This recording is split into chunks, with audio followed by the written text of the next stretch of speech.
La proyección metafórica, la proyección simbólica del monstruo de Frankenstein y de Frankenstein como novela es enorme, es inmensa. Digamos que no hay ninguna reflexión ni ninguna obra sobre la monstruosidad que no tenga en cuenta a Frankenstein. Esto lo vemos ya inmediatamente después y muy relacionado con el motivo del doble, ¿no?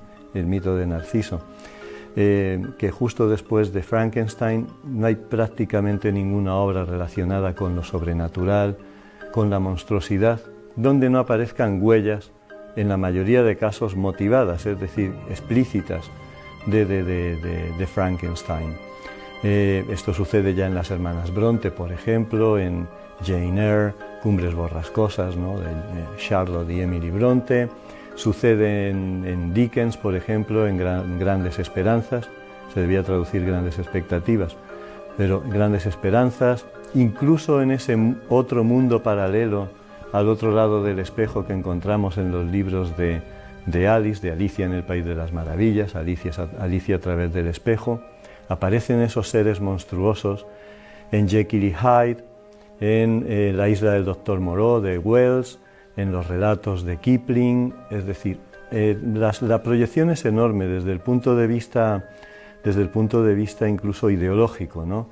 Es decir, ya por ejemplo, en la época de la Revolución Francesa, claro, en la que evidentemente se basa mucho Mary Shelley, porque su propio padre fue un filósofo jacobino importantísimo, ¿no?, en Inglaterra, William Godwin, autor de Justicia Política y autor también de una novela gótica titulada Caleb Williams, del año 1797, que en muchos casos también imita su hija, ¿no? Ya digo que en la propia Revolución Francesa los aristócratas veían al pueblo como monstruo, una representación monstruosa, y por otra parte el pueblo ya no veía a los aristócratas como vampiros, como monstruos, como seres que se cebaban en ellos y que les chupaban la sangre, ¿no?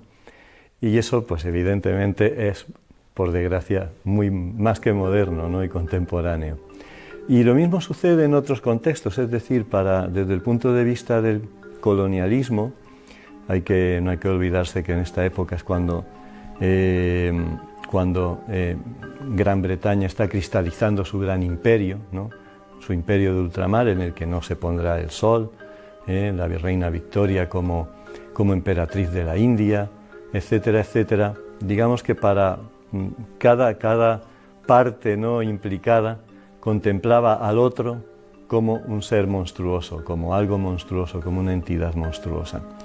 Esto es una cuestión absolutamente fundamental y está representado incluso hasta llegar a nuestros días, ¿no?, cómo se contempla al otro, al diferente, al other, ¿no?, como dicen en inglés, como un ser que no es exactamente como nosotros, que tiene unas características monstruosas desde el punto de vista racial, étnico, etcétera.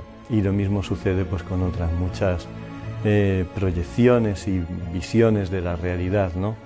Y en este sentido, pues eso, se ha hablado hace poco de gobierno Frankenstein, siempre que hay algo que de alguna manera relacionado con la creación del monstruo, ¿no?, esa unión de elementos heterogéneos que en última instancia no producen un todo armónico. Esto perfectamente lo sabía Mary Shelley y lo había leído en por ejemplo, el Arte Poética de Horacio, ¿no?, en donde hablaba de eso, ¿no?, de cómo el seleccionar, ese monstruo estaba hecho de distintas partes de cadáveres, y dice, había seleccionado todas esas partes como bellas, como hermosas, pero el resultado, al ponerlas todas juntas, resultaba algo completamente monstruoso.